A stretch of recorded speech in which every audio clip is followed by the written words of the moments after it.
ಇದು ನಡೆದಿರ್ತಕ್ಕಂಥದ್ದು ಬೇರೆ ಯಾರ್ದು ಅಲ್ಲ, ನನ್ನದೇ ಆಪ್ತ ಸ್ನೇಹಿತನ ಮನೆಯಲ್ಲಿ. 2006ನಲ್ಲಿ ರವಿ ಅನ್ನುವಂತಹ ವ್ಯಕ್ತಿ ಫೈನಲ್ ಇಯರ್ ಜುವಾಲಜಿ ಸ್ಟೂಡೆಂಟ್ ಆಗಿ ಹೆಸರಾಂತ ಕಾಲೇಜ್ನಲ್ಲಿ ವ್ಯಾಸಂಗ ಮಾಡ್ತಾ ಇರ್ತಾನೆ. ಲೆಕ್ಚರರ್ಸ್ ಕಾಡಿಗೆ ಕರ್ಕೊಂಡು ಹೋಗೋಕ್ಕೆ ಮುಂಚೆನೇ ಸ್ಟೂಡೆಂಟ್ಸ್ಗೆ 2 ಎಚ್ಚರಿಕೆಯ ಮಾತನ್ನು ಹೇಳಿರ್ತಾರೆ. ಜೊತೆಗೆ ರವಿ ಕೂಡ ತುಂಬಾ ಇಂಟ್ರೆಸ್ಟಿಂಗ್ ಆಗಿ ರಿಸರ್ಚನ್ನು ಮಾಡ್ತಾನೆ. ಅವನ ಕಣ್ಣಿಗೆ ಒಂದು ಕಣ್ಣು ಕಾಣಿಸುತ್ತೆ. ಆ ಒಂದು ರಾತ್ರಿ ಸರಿಸುಮಾರು 1:30 ಅಂತ ಅನಿಸುತ್ತೆ. ರವಿ ಅವರ ತಂದೆ ಬೆಚ್ಚ ಬಿದ್ದು ಜೋರಾಗಿ ಕಿರಿಚ್ಕೊಂಡು ಎಚ್ಚರ ಆಗ್ತಾರೆ. ರವಿಗೆ ಕೇಳೋದು ಒಂದೇ ಮಾತು ಆ ಒಂದು ಜ್ಯೋತಿಷರು, ಏನು ಅಂತ ಹೇಳಿದ್ರೆ, ಈ ಮನೆ ಯಾವಾಗ ಖಾಲಿ ಮಾಡ್ತೀಯಾ ಅಂತ. ಒಂದು 200 ಮೀಟರ್ ದೂರದಲ್ಲಿ, ಆ ಮನೆಯಿಂದ 200 ಮೀಟರ್ ದೂರದಲ್ಲಿ ಒಂದು ರೈಲ್ವೆ ಬ್ರಿಡ್ಜ್ ಇರುತ್ತೆ. ಕ್ಯಾನ್ಸರ್ ಟ್ರೀಟ್ಮೆಂಟ್ ಕೊಡಿಸೋದಕ್ಕೆ ಶುರು ಮಾಡ್ತಾರೆ ರವಿಯವರು. ಏನೇ ಟ್ರೀಟ್ಮೆಂಟ್ ಕೊಟ್ಟರು ಆ ಒಂದು ಕಾಯಿಲೆ ಗುಣ ಆಗೋದೇ ಇಲ್ಲ. ಹಾಸ್ಪಿಟ್ಲಲ್ಲಿ ನಿಟ್ಟುಸಿರು ಬಿಟ್ಟು ಬಿಡ್ತಾರೆ ರವಿಯವರ ತಂದೆ, ಅಂದರೆ ದೈವಾಧೀನರಾಗೋಗ್ತಾರೆ. ಒಂದು ರಾತ್ರಿ ರವಿಯ ತಾಯಿ ಯಾರಿಗೂ ಹೇಳ್ದೆ ಸರಿಸುಮಾರು 12:30 ಮನೆಯಿಂದ ಆಚೆ ಹೋಗ್ತಾರೆ. ನೋಡ್ತಿದ್ದಂಗೆ ವಿಯರ್ಡ್ ಧ್ವನಿಯಲ್ಲಿ ನಗೋದಕ್ಕೆ ಶುರು ಮಾಡ್ತಾರೆ.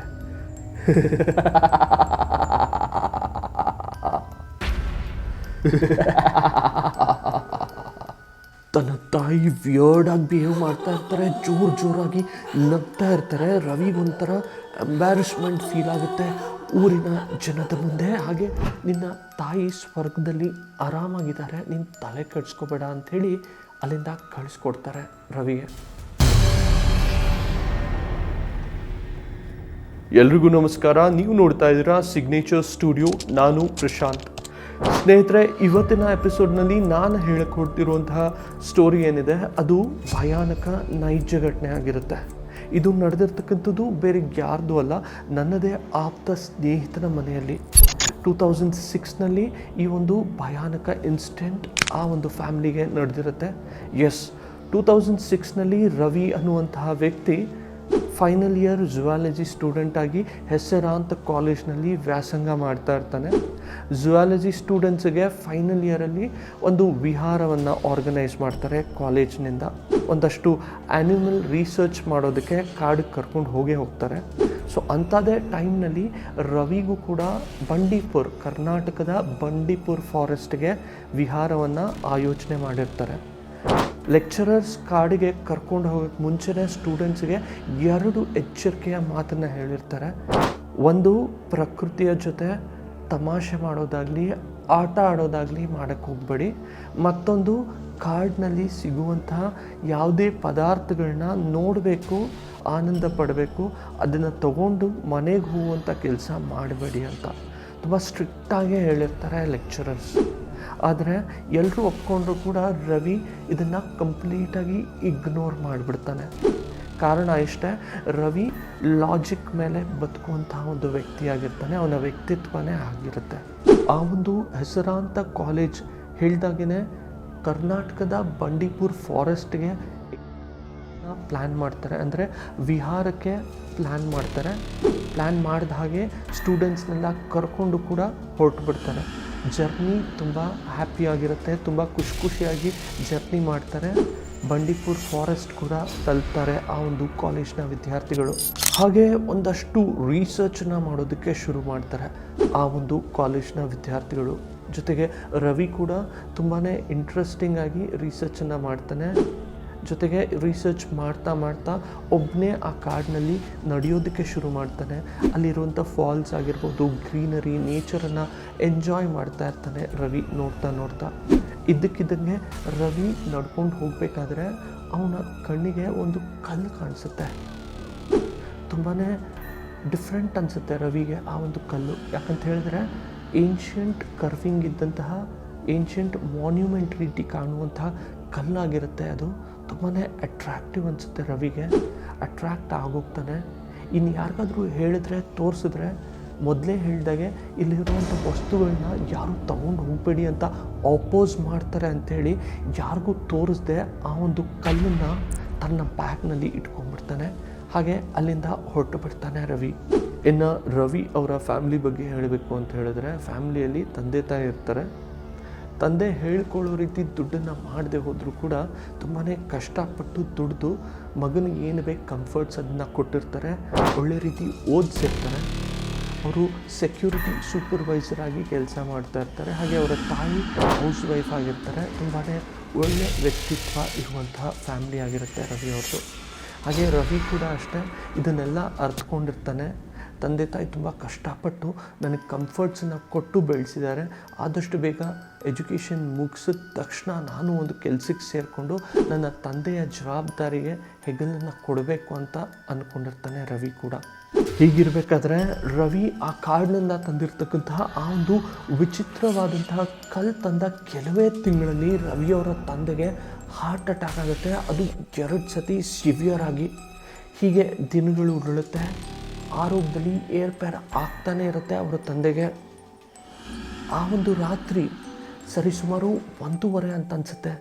ರವಿ ಅವರ ತಂದೆ ಬೆಚ್ಚ ಬಿದ್ದು ಜೋರಾಗಿ ಕಿರುಚಿಕೊಂಡು ಎಚ್ಚರ ಆಗ್ತಾರೆ. ಎಚ್ಚರ ಆಗಿದ್ದೆ ಆ ಮನೆಯ ಮೇನ್ ಡೋರಿಂದ ಜೋರಾಗಿ ಆಚೆ ಓಡೋಕ್ಕೆ ಶುರು ಮಾಡ್ತಾರೆ. ಮತ್ತೆ ಮನೆಗೆ ಬರ್ತಾರೆ. ಮನೆಯೆಲ್ಲ ಓಡಾಡೋದಕ್ಕೆ ಶುರು ಮಾಡ್ತಾರೆ. ಜೋರಾಗಿ ಕಿರ್ಚಿ ಎಲ್ರಿಗೂ ಎಬ್ಬರಿಸಿ ಹಾಲಿಗೆ ಕರೆಸ್ಬಿಡ್ತಾರೆ ರವಿಯವರ ತಂದೆ ಗಾಬರಿಯಿಂದ. ಎಲ್ಲರೂ ಬರ್ತಾರೆ. ಅಂದರೆ ರವಿಯವರ ತಾಯಿ ಹಾಗೆ ರವಿ ಇಬ್ಬರು ಬಂದು ಏನಾಯಿತು ಎತ್ತ ಅಂತ ವಿಚಾರಿಸಿದ್ರೆ ರವಿಯವರ ತಂದೆ ಹೇಳುವಂಥ ಮಾತು ಕೇಳಿಸ್ಕೊಂಡ್ರೆ ರವಿಗೆ ಇವತ್ತು ಕೂಡ ಪ್ರಾಣನೇ ಬಾಯಿಗೆ ಬಂದಂಗೆ ಆಗುತ್ತೆ. ಯಾಕಂತ ಹೇಳಿದ್ರೆ ಅವರ ತಂದೆ ಹೇಳ್ತಾರೆ, ಇಲ್ಲ ಈ ಮನೆಯಲ್ಲಿ ನಾನು ಇನ್ನಿರೋದಕ್ಕೆ ಆಗೋದಿಲ್ಲ, ಈ ಮನೆ ನನಗೆ ಸಾಯಿಸಿಬಿಡುತ್ತೆ. ಅಲ್ಲಿ ನೋಡು ಆ ಗೋಡೆ ಬರ್ತಾ ಇದೆ, ಕರೀತಾ ಇದೆ ನನಗೆ, ಎಳಿತಾ ಇದೆ, ಆ ಗೋಡೆ ಎಳಿತಾ ಇದೆ ನನಗೆ ಅಂಥೇಳಿ ವಿಯರ್ಡಾಗಿ ಮಾತಾಡೋದಕ್ಕೆ ಶುರು ಮಾಡ್ತಾರೆ. ತುಂಬ ಗಾಬರಿಯಾಗಿ ಮಾತಾಡೋದಕ್ಕೆ ಶುರು ಮಾಡ್ತಾರೆ. ಆ ಒಂದು ಭಯಾನಕ ಇನ್ಸಿಡೆಂಟ್ ನಡೆದ ಮಾರನೇ ದಿನವೇ ರವಿಯವರ ತಾಯಿ ರವಿಗೆ ಹೇಳಿ ಅವರ ಒಂದು ಜ್ಯೋತಿಷ್ಯರಿರ್ತಾರೆ. ಅಂದರೆ ಅವರ ಮನೆಯಲ್ಲಿ ಯಾವುದೇ ರೀತಿ ಒಳ್ಳೆಯದು ಕೆಡುಕಾದರೂ ಕೂಡ ಅವರೇ ಬಂದು ಪೂಜೆಯನ್ನು ಮಾಡುವಂಥದ್ದು ಅಥವಾ ಪರಿಹಾರಗಳನ್ನ ಹೇಳುವಂಥದ್ದು ಮಾಡ್ತಾ ಇರ್ತಾರೆ. ಆ ಒಂದು ಜ್ಯೋತಿಷಿಯನ್ನು ಕರೆಸ್ತಾರೆ ಮನೆಗೆ ಬಂದಂತಹ ಜ್ಯೋತಿಷಿ ಮನೆಯನ್ನು ಒಂದಷ್ಟು ಗಮನಿಸ್ತಾರೆ, ಒಂದಷ್ಟು ಅನುಭವಕ್ಕೆ ತಗೋತಾರೆ. ಅನಿಸೋದು ಒಂದೇ ವಿಚಾರ, ಈ ಒಂದು ಮನೆಯಲ್ಲಿ ಯಾವುದೋ ಒಂದು ನೆಗೆಟಿವ್ ಎನರ್ಜಿ ಇದೆ ಅಂಥೇಳಿ ರವಿ ಹತ್ರ ಮಾತಾಡಬೇಕು ಅಂತ ಆ ಒಂದು ಜ್ಯೋತಿಷಿ ಕರೆಸ್ಕೋತಾರೆ ಆಚೆಗಡೆ.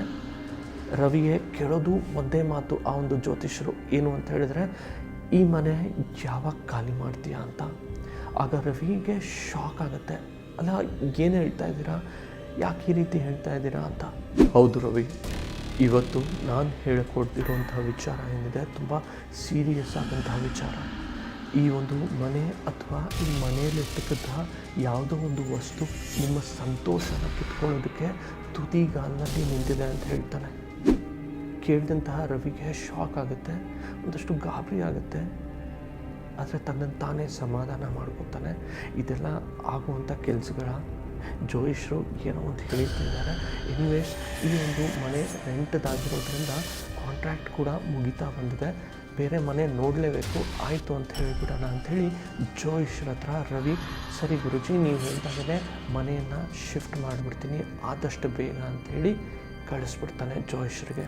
ಹೀಗೆ ರವಿ ಮನೆಯನ್ನು ಹುಡ್ಕೋದಕ್ಕೆ ಶುರು ಮಾಡ್ತಾನೆ.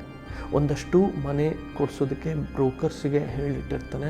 ಅವನು ಕೂಡ ಆನ್ಲೈನ್ ಪೋರ್ಟಲ್ಸಲ್ಲೂ ಕೂಡ ಹುಡುಕ್ತಾ ಇರ್ತಾನೆ. ಆದರೆ ಬೆಂಗಳೂರಿನಂತಹ ಮಹಾನಗರದಲ್ಲಿ ಬೇಕಾಗಿರುವಂತಹ ಮನೆಗಳು ಸಿಗೋದು ತುಂಬಾ ಕಷ್ಟ.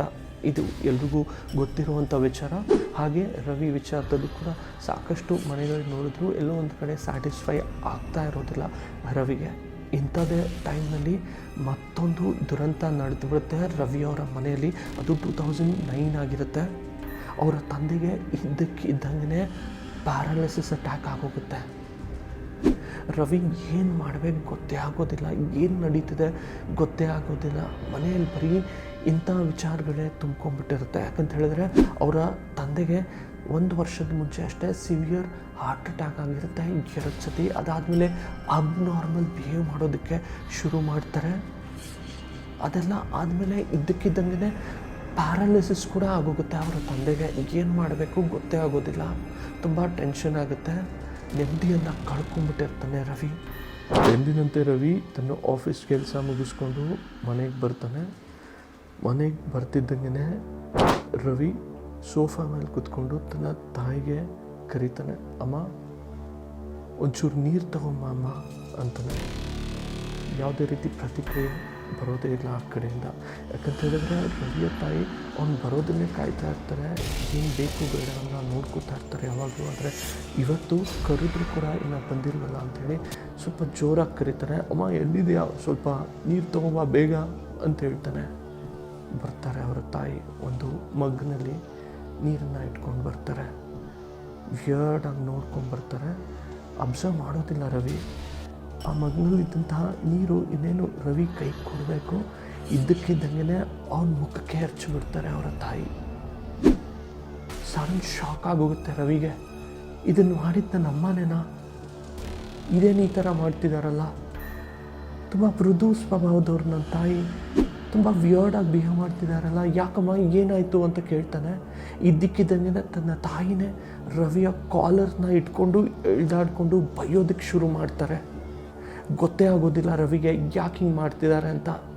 ತನ್ನ ತಂದೆ ಕೂಡ ಅಡ್ಡ ಬರ್ತಾರೆ ಬಿಡಿಸೋದಕ್ಕೆ ಜಗಳ, ಅವ್ರಿಗೂ ಕೂಡ ದಪ್ಪಿಟ್ಟು ಬೈಯೋದಕ್ಕೆ ಶುರು ಮಾಡ್ತಾರೆ. ಯಾಕೆ ಹೀಗಾಗ್ತದೆ ಏನೂ ಗೊತ್ತಾಗೋದಿಲ್ಲ. ತುಂಬ ಅಪ್ಸೆಟಾಗಿ ಹೋಗ್ತಾನೆ ರವಿ.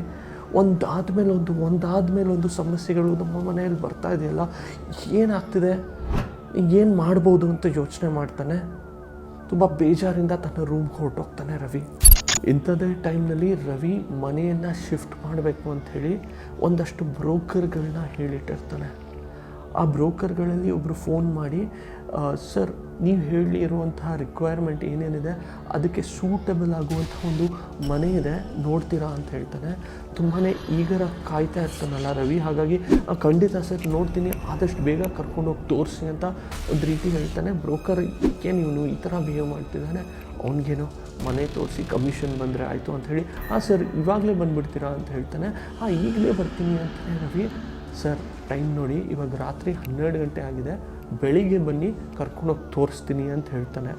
ಓಹ್ ಹೌದಾ, ರಾತ್ರಿ 12:30 ಆಗಿದೆಯಾ, ಸಾರಿ ಸರ್ ನನಗೆ ಯಾವುದೋ ಯೋಚನೆಯಲ್ಲಿದೆ ಹಾಗಾಗಿ ಗೊತ್ತಾಗಲಿಲ್ಲ, ಸರಿ ನಾಳೆ ಬೆಳಿಗ್ಗೆ ನಾನು ಒಂದು 10 ಗಂಟೆಗೆ ಸಿಗ್ತೀನಿ, ಕರ್ಕೊಂಡೋಗಿ ಆ ಮನೆಯನ್ನು ನನಗೆ ಮೊದಲು ತೋರಿಸಿ ಅಂತಾನೆ. ಅಂದ್ಕೊಂಡಿರೋ ರೀತಿ ಮಾರನೇ ದಿನ ಬೆಳಿಗ್ಗೆ ಆ ಬ್ರೋಕರ್ನ ಜೊತೆ ರವಿ ಮನೆ ನೋಡೋದಕ್ಕೆ ಹೋಗ್ತಾನೆ. ಮನೆ ನೋಡ್ತಿದ್ದಕ್ಕೇ ತುಂಬ ಇಷ್ಟ ಆಗುತ್ತೆ ರವಿಗೆ. ಅಂದ್ಕೊಂಡಿರೋ ರೀತಿಯೇ ಇರುತ್ತೆ ಆ ಒಂದು ಮನೆ. ಆದರೆ ಎರಡು ವಿಚಾರಕ್ಕೆ ಅಸಮಾಧಾನ ಆಗುತ್ತೆ ರವಿಗೆ. ಒಂದು 200 ಮೀಟರ್ ದೂರದಲ್ಲಿ, ಆ ಮನೆಯಿಂದ 200 ಮೀಟರ್ ದೂರದಲ್ಲಿ ಒಂದು ರೈಲ್ವೆ ಬ್ರಿಡ್ಜ್ ಇರುತ್ತೆ. ದಿನಕ್ಕೊಂದು 2 ಸತಿ ಆ ಟ್ರೈನ್ ಪಾಸ್ ಆಗುತ್ತೆ ಅಲ್ಲಿಂದ. ಆ ಟ್ರೈನ್ ಪಾಸ್ ಆದಾಗ ತುಂಬ ಜೋರಾಗಿ ಸೌಂಡ್ ಬರುತ್ತೆ ಮನೆ ಒಳಗಡೆ. ಅದೊಂದು ಬಿಟ್ಟರೆ ಮನೆಯ ಹಿಂಭಾಗದಲ್ಲಿ ಒಂದು ದೊಡ್ಡ ಭಯಾನಕ ಮರ ಇರುತ್ತೆ. ಆ ಮರದ ಸರಿ ಸೆಂಟ್ರಲ್ಲಿ ಒಂದು ಹಳೆಯ ಪುರಾತನವಾದಂತಹ ಬಾವಿ ಇರುತ್ತೆ. ಅದನ್ನು ಕ್ಲೋಸ್ ಮಾಡಿಬಿಟ್ಟಿರ್ತಾರೆ. ಆ ಬಾವಿ ಮೇಲೆ ಒಂದಷ್ಟು ತಾಯ್ತಗಳು ಯಂತ್ರಗಳೆಲ್ಲ ಇರ್ತವೆ. ಅಲ್ಲಿರ್ತಕ್ಕಂಥ ಜನ ಕೂಡ ಮಾತಾಡ್ಕೊಳ್ತಾ ಇರ್ತಾರೆ.